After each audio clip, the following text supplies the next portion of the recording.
2022 সালে কাতার বিশ্বকাপে একটাই কথা ছিল, ডু ইট ফর মেসি। অর্থাৎ মেসির জন্য কাপটা জিততেই হবে। কিন্তু 2026 সালে এসে গল্পটা যেন পুরোপুরি পাল্টে গেছে।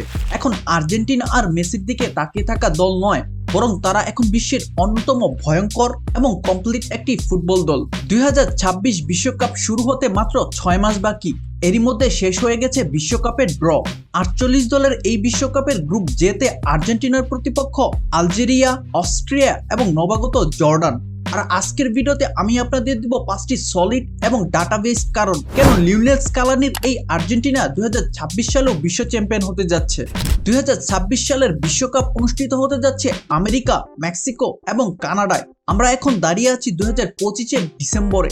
গত 3 বছরে বিশ্ব ফুটবলে ঘটে গেছে অনেক কিছু, কিন্তু একটা জিনিস বদলায়নি, আর সেটা হলো আর্জেন্টিনার দাপট।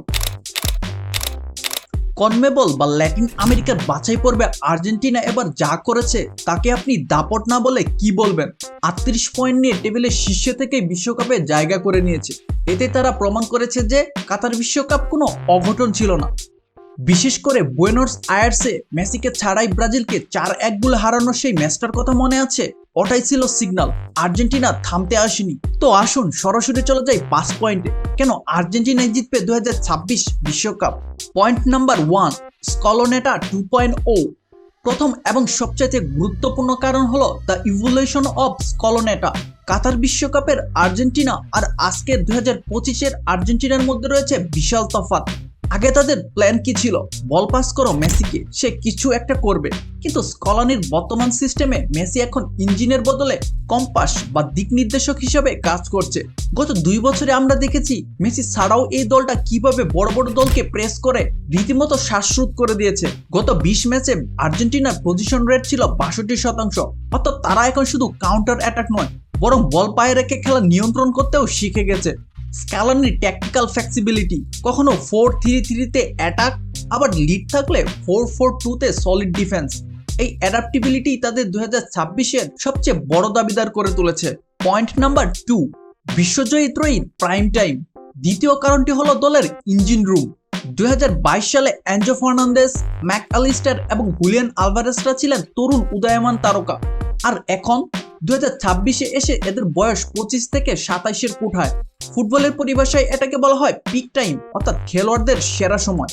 অ্যাঞ্জো ফার্নান্দেস এখন চেলসির মিডফিল্ড জেনারেল, ম্যাক অ্যালিস্টার লিভারপুলের হার্টবিট, আর হুলিয়ান আলভারেজ তিনি এখন বিশ্বের অন্যতম কমপ্লিট স্ট্রাইকার। এই ত্রয়ী গত 4 বছর ধরে একসাথে খেলছেন। তাদের মধ্যে বোঝাপড়া এখন টেলিপ্যাথিক পর্যায়ে পৌঁছে গেছে। কাতার বিশ্বকাপে তারা খেলেছিল তরুণ এবং অনভিজ্ঞ হিসাবে, আর 2026-এ তারা খেলবে অভিজ্ঞতা এবং শারীরিক শক্তির সর্বোচ্চ পর্যায়ে থেকে। প্রতিপক্ষের জন্য এর চেয়ে ভয়ের আর কিছুই হতে পারে না। তাই এই টপ 3 হতে পারে আর্জেন্টিনার ট্রাম্প কার্ড। পয়েন্ট নাম্বার 3, তরুণের তুরুপের তাস, বেঞ্চে যখন নিউক্লিয়াস। এবার আসি সেই পয়েন্টে যা অনেকের চোখ এড়িয়ে যায়। চ্যাম্পিয়ন হওয়ার জন্য একটা দলে যেমন অভিজ্ঞ খেলোয়াড়ের দরকার, ঠিক তেমন তরুণ প্লেয়ারও দরকার। এ পয়েন্টেও 16 আনা ঠিকঠাক আর্জেন্টিনা। কিছুদিন আগেও প্রশ্ন করা হতো ডি মারিয়ার অভাব কে পূরণ করবে?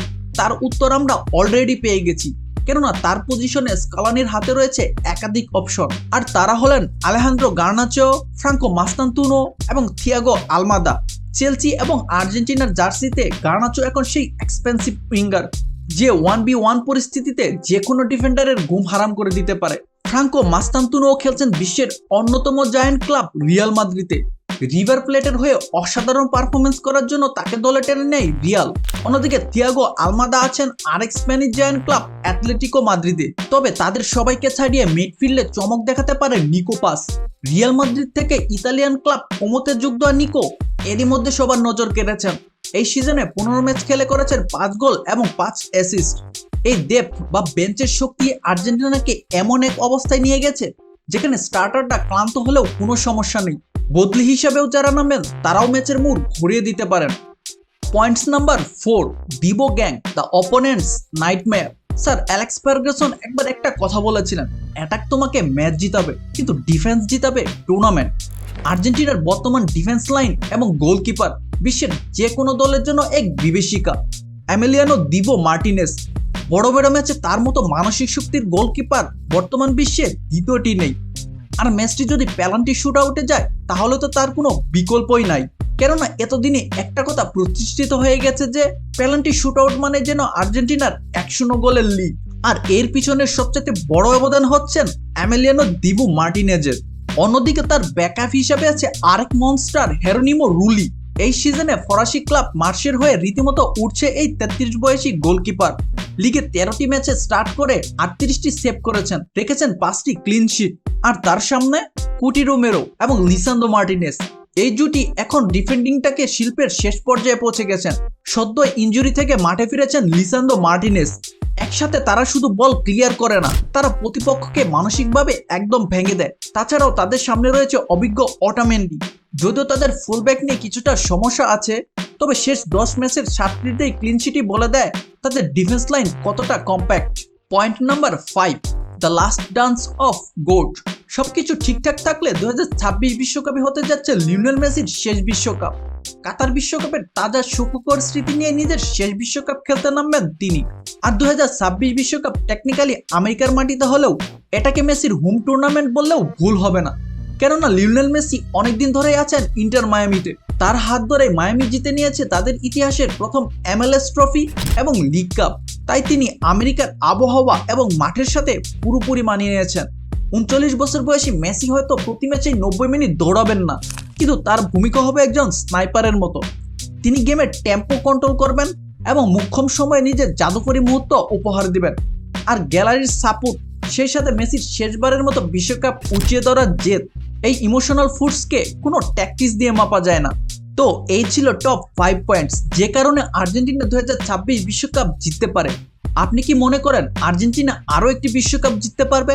কমেন্ট করে আমাদের জানাতে পারেন। ভিডিও ভালো লাগলে ভিডিওটির একটি লাইক দিন এবং বন্ধুদের সাথে শেয়ার করুন। দেখা হবে পরের ভিডিওতে। ততক্ষণ পর্যন্ত ভামোস আর্জেন্টিনা।